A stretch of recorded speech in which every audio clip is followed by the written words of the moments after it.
if any other faculty want to join the panel, you sure can. So this is kind of our last thing of the Faculty Development Forum, and what we're doing is we just invited faculty, and all of you who are faculty are welcome to come up here and join, to just talk a little bit about your personal pathway and how you got to where you got to.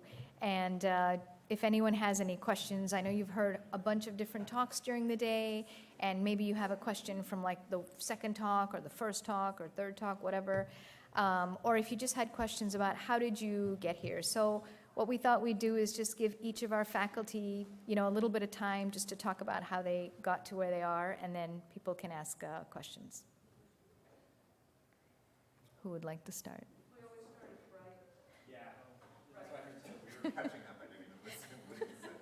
We just say personal pathway to greatness. Your personal pathway to greatness, yes. So I'm Dan. I'm the program director at Master Technology Brigham. So my pathway was like all over the place, I think.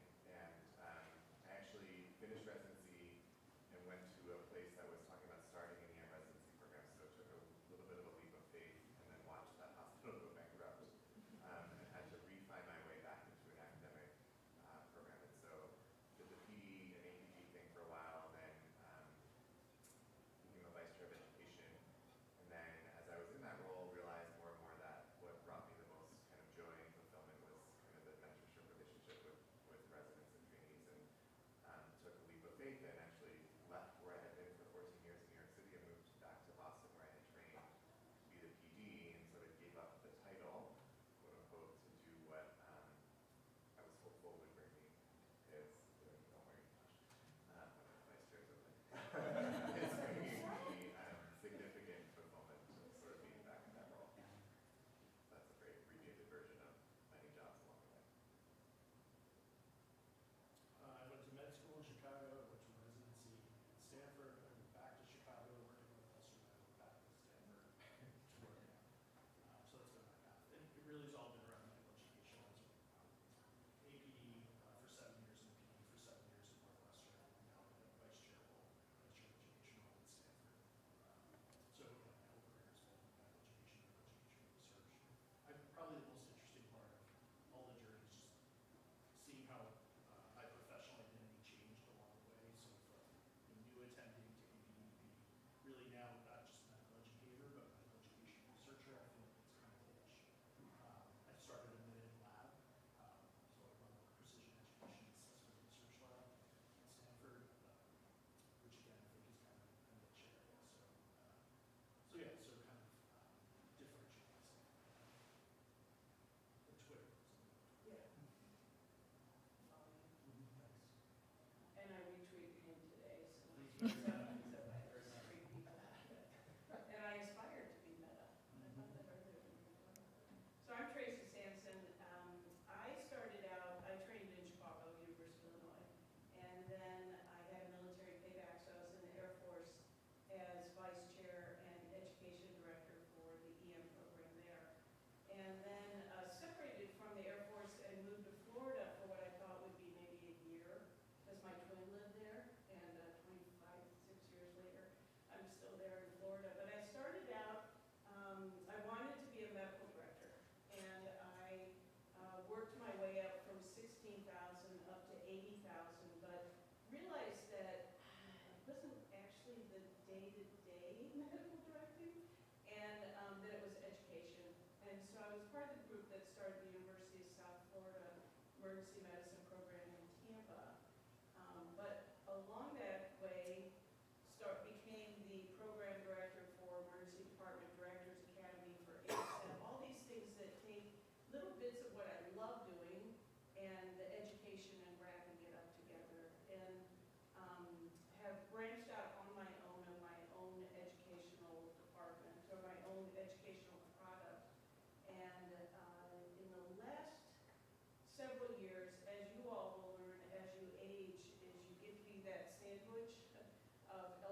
residency, you didn't finish residency. Now that you're out and can start making decisions and going places on your own, people have to fail. And, because some opportunities out there are just incredible.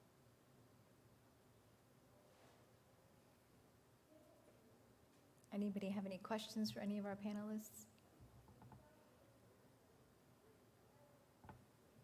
It's been a long day. This may be a bit of a broad question, but what exactly does a vice chair do? We sprinkle love and resources on everyone. What's the difference? And then I was this, and then I was director, and then I was vice chair. I'm like, okay, so What are all these terms? what do you do? So if you go like assistant program director to program director, I think it was vice chair to chair. APD is young, hip, and everybody loves them, and then they become the boss, and nobody likes them. I think it's exactly the same. Vice chair. We just send people to conferences. So my vice chair was, I came into the military and I was the senior ranking officer, so it's everybody's chair.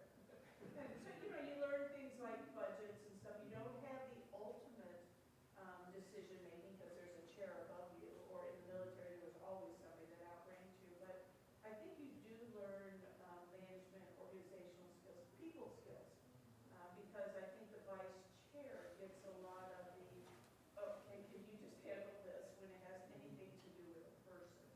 And when it has to do with making strategic plans or finances, then the chair does. I think that's actually a really critical part of the role difference. And one of the things that was most profound to me was when you're a program director, there's often a generational difference of younger people that you're managing. And when you move into a vice chair role, depending on the structure of your department, but you are responsible for some of the sort of discipline and sort of difficult conversations. And now it's with peers and or even sometimes people that are more advanced in their career than you. And it's a very different management skill set and leadership skill set to have those difficult conversations with people that are not younger than you. You don't necessarily directly supervise in the way that they would see it. And I think sort of the other piece is that you come into the conversations of sort of the full executive leadership team that's making much more kind of like strategic planning and strategic decisions about your department as a whole with all the different pieces together, which is also kind of a cool environment to be in and different conversations than probably have before. Just make sure if you do take it, that there is a pathway out of it. Because sometimes, you don't have a leadership track, or the person whose position you want plans on living, and staying in that position. So, make sure that you give yourself a defined period of how long you're going to do this, and either you're advancing, or there's a track, or there's other opportunities. The answer is also there's some places where it's like there's a chair and a vice chair, and some places where there's like a bunch of vice chairs. So I don't know if you had if there's a specific. It was more just like a general question, because I think for my original residency program, we didn't have a lot of vice chairs, we just had faculty. Yeah. Some of them were directors of something, and then now, I'm like, oh, vice chair, like, We didn't used to, I don't think, had any vice chairs at our place. And then at some point, our chair realized all these other places had all these vice chairs. And it was, all the jobs were being done, right? It was just a sort of a labeling issue. Yeah, I have a twin who's in business, and the dichotomy between them is just financially and all those things. But she'd get these positions. She'd be a vice president. I'm like, oh, wow, this is totally cool. She says, no, it's just the name they gave to get this project done. So I think that's important to realize as you're moving along is it actually a position, or was it, a title that you're given? If you're aspiring to climb, which I think we all should, get to wherever it is that you want to be. And sometimes they're cul-de-sacs as opposed to climbing mountains. And could it be like, if there's a chair and a vice chair, the vice chair does all the bad parts of being a chair, the chair does the good parts of being a chair, right? And then Yeah, I think one of the, mine just came from it on teaching a class on conflict. I think one of the biggest skills you can work on as you're advancing through life is how to communicate and take care of other people. As you climb, your hardest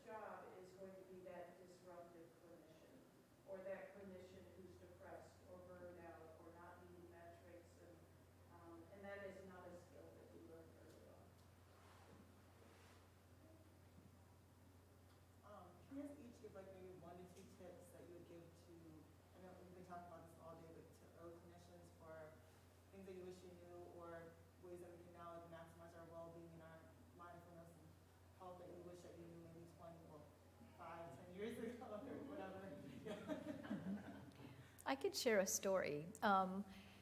So early on, when we were trying to so when I started, I wanted to be an educator, just like everybody finishing residency.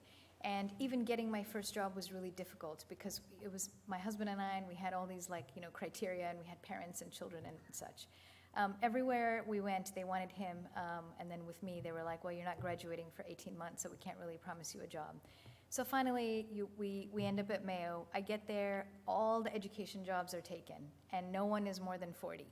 So there was no other jobs really there. And then when I went to my chair and I asked what was available, he said, well, listen, we need a research director. I said, yeah, I'm not a researcher. He said, so hey, how about research? And I said, no, I'm not really interested in research. And he said, boy, it sure would be great to have somebody in research. So the third time, I was like, fine, I'll do it. Actually, I'm really interested in research. He goes, that's great. I kind of thought you might be interested in research. Yeah, so anyway, so I got the director title, and of course, there was no research in the department. I literally went, he said, what do you like? I said, I like stroke. He said, that's great. So how do we get started? I said, well, I guess I would need a mentor. He said, great. Do you know anyone? I said, no, because I just got there. And he said, so let me make some phone calls for you. I said, well, if you don't know anyone, then that's fine. I'll just go do my own research. So I printed my resume on like blueberry scented paper and really cool font, and I walked around the Department of Neurology on the 8th floor of the Mayo Clinic, which is like, it's like walking into a temple. It's so sacred. I went from door to door, and I said, hey, I'm the new ED attending, and I'm really interested in stroke research, and here's my resume. Look, you can have it. And most people were either very nice or they dismissed me. Some people asked me when I finished high school. So it didn't really go very well. The last person I said, oh my God, you remind me of me when I was young. You're going to do great. I don't have any time for you though. And so I left. It was done. And I went back to him and he said, did you get a mentor? And I said, no. And he said, well, what should we do now? And I'm like, we?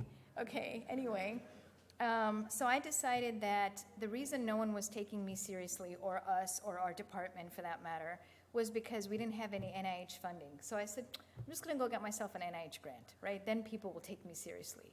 So I thought of this idea, like biomarker for stroke. I thought maybe I could find the troponin for stroke. It's just funny now because, of course, we haven't. So I wrote this grant. I thought it was pretty good. I sent it to everybody in emergency medicine and everybody in neurology, and either people didn't respond or they said, oh, it's a nice job. So I packaged it, and Kosha's not here anymore, but this is back in the day when you had to print 8 copies of your grant and like FedEx it over, like all that paper, right? You remember the days? So, and then I got a pink slip, and for those of you who don't know, that's basically, it was so bad, they didn't even deem it worthy for review. So, okay, but I had heard in all of my experience up to that point that they reject you 3 times to see if you're really dedicated. And I was like, I know this game. So I submitted the same grant the next 6 months, then the next 6 months, and then the next 6 months, right? But you only get like 3 tries. And so at 18 months, nothing was happening. I had no grant, nobody was taking me seriously, I had no mentor. I was still the research director though. And so I'm getting a little down. And we decided we needed an external person to come in and help us. So we put out this beautiful job description. I wrote that job description, so it was the best job ever. And no one applied, 0. So then I came to SAEM, and I basically asked everybody I knew to apply. And then one guy came, and you might know him, so I'm not going to say his name, but he decided to come check us out. And then he came, and he told us like we were just a terrible department, that we were never going to go anywhere, that our clinical stuff was just useless. And then he interviewed me, and he said, you're never going to go anywhere because you run everything like a woman. So I'm like, well, maybe he's right, because I haven't really accomplished anything anyway. So he left. And at this point, 3 rejections, no mentor, and some external person who just told us we suck. So then I was 8 months pregnant now with my 3rd child. And then I come to work one day, and there is a girl in my office. I'm like, it's my office. is my office been donated? Because, like, this is my office. Like, I was already upset now.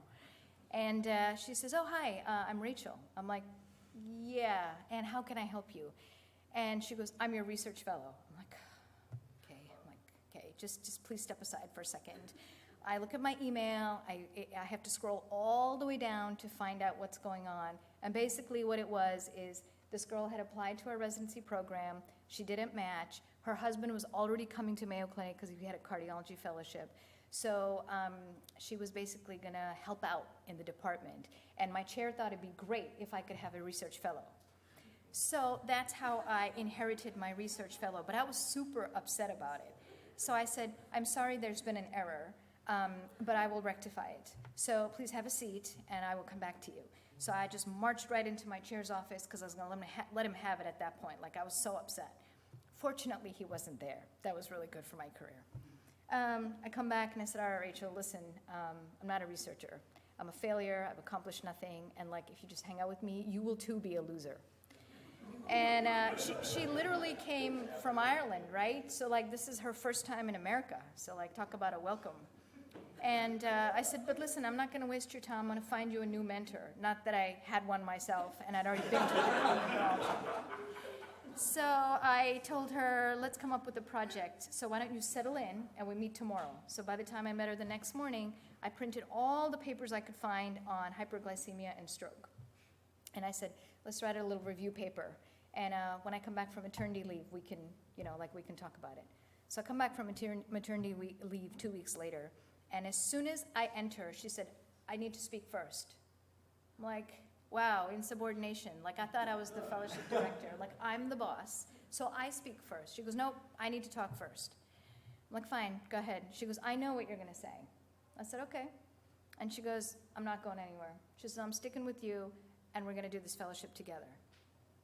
I said, oh, well, you know what I've accomplished, so, And she said, nope, I think we can do this together. I think this is going to work out, and I'm not going to be loaned out to somebody else.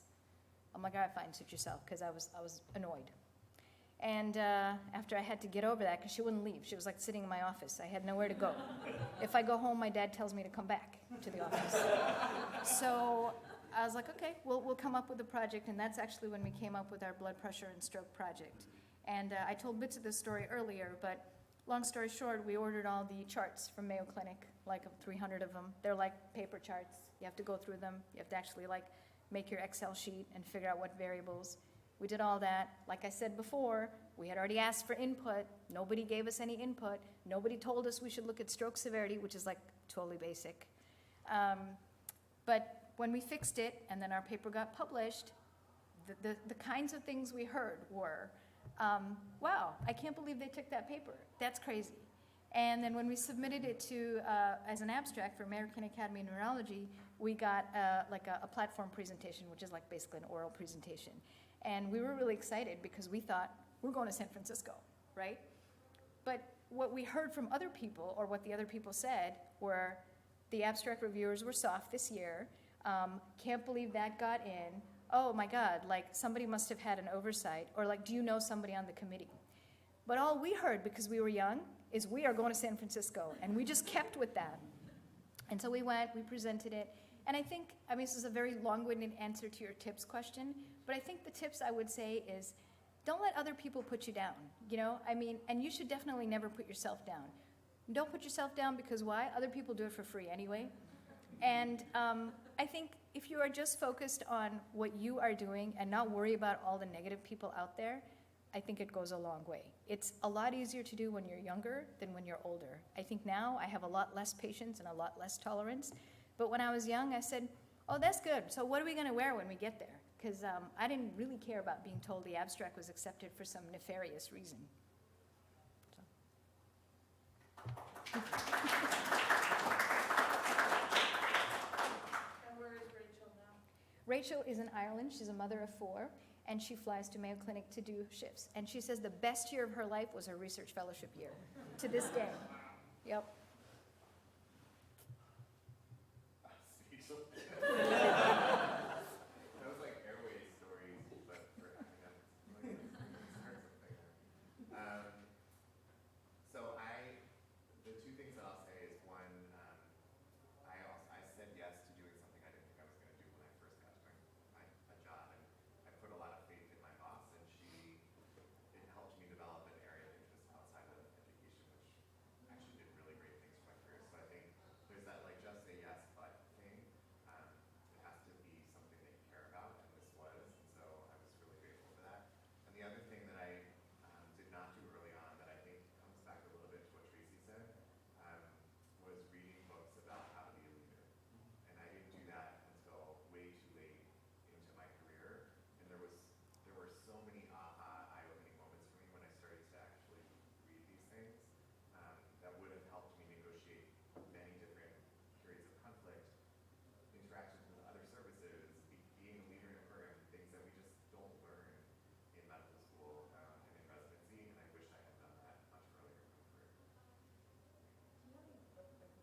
you emulate them, you go to their conferences, you read their books, you listen to their podcasts. They don't even have to be alive. They can be somebody, like I love the Stoics, so reading on Marcus Aurelius or Seneca or somebody like that, somebody you look up to. The second, and this is someone who is willing to die for you. Not that you want them to ever, but somebody that is willing to die for you, you've invested in them. You were there in their times of joy and their times of pain. You know, got off work and went to their dad's funeral. Somebody that would die for you. The third group are your tribe. Who can you call ugly crying about something, and they will say, I'm getting off in an hour, I'll meet you at the bar, or I'm catching a flight to come see you. And then the last group are, who are you bringing up behind you? Who are you mentoring? Who are you championing? And who are you reaching out to? When you've got these relationships, you can make it through all the other crap that's out there in medicine right now, in life right now. If you don't have those relationships, then that's when we watch people just burn up and make very bad choices. Can I just add also failure buddies?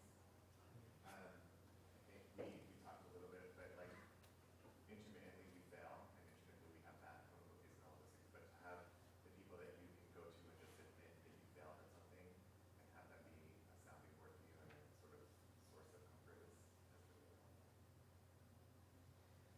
Great. I can't top any of this stuff. I would say two things would be one, going to work life, which I think you asked about, or wellness, is being intentional about how you spend your time to the extent that you think about what are the things that I should be doing, how much time I should be spending, exercising, calling my mom, spending time with my kids, whatever, and write it down or block it out on your calendar just like a shift, right? So, because if you don't do that, then all the other things leak into there, right? And things that like, I don't have to call my mom today. I call her tomorrow, she'll be just as happy. I call her next week, she'll be just as happy, right? And then all of a sudden, you don't call her for a month or something, and which maybe is fine.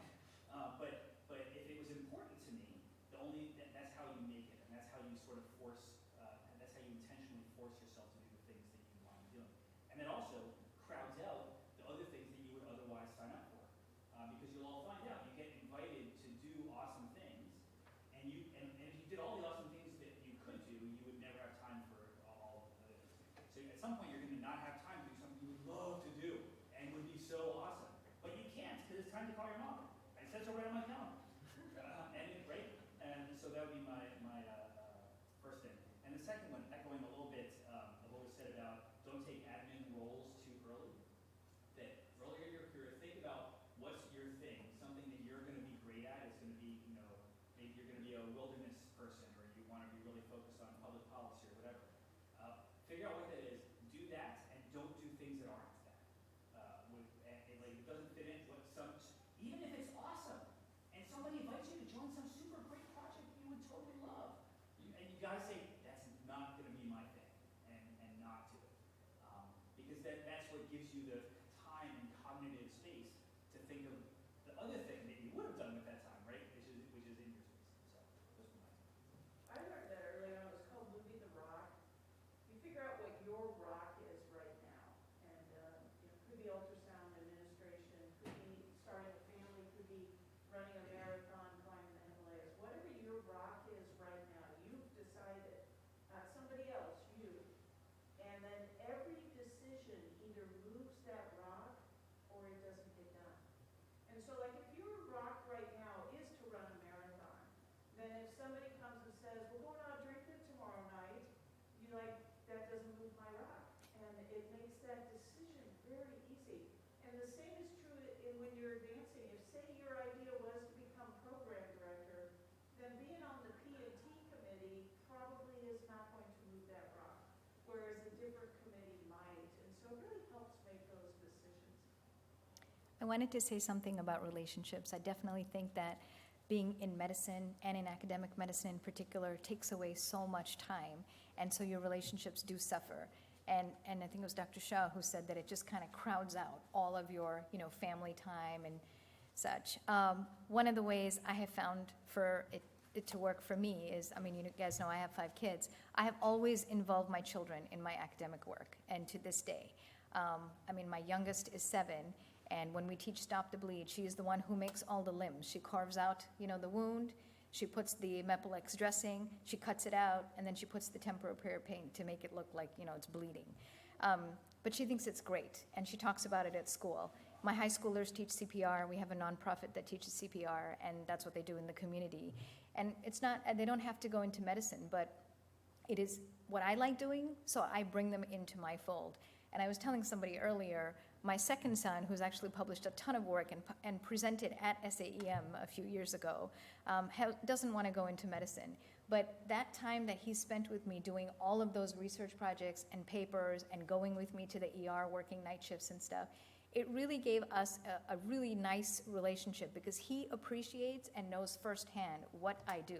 So he can tell anybody like what I do with my job. I can call him and talk to him about something and he'll say, oh, so are you doing the forum again this year or whatever, because he's already been to things with me. All of my children have presented at all of these national meetings, ASAP-A and SAEM. And it doesn't matter if they end up going into medicine, but it is my love of academic medicine that I have shared with them. And I think when you don't share what you're doing, whether it's with your spouse or your children, they feel shut out of it, right? So I don't want them to think like, oh, you would rather go to work than be with me, right? That's not the message I'm trying to send. The message is, I love what I do. I think it's super cool, and so come with me. And I have to tell myself the same thing that, like right now I have a kid who wants to go into acting, and I don't really have any interest in acting. But I tell myself, he's sharing with me, so I know what he's up to, so I better listen.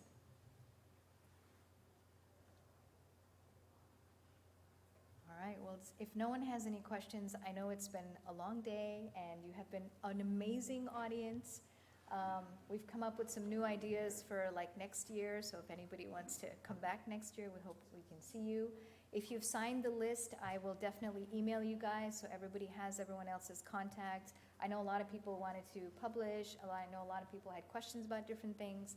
So hopefully by keeping the group connected, this conference will pay you dividends even after we leave the room today. Thank you so much.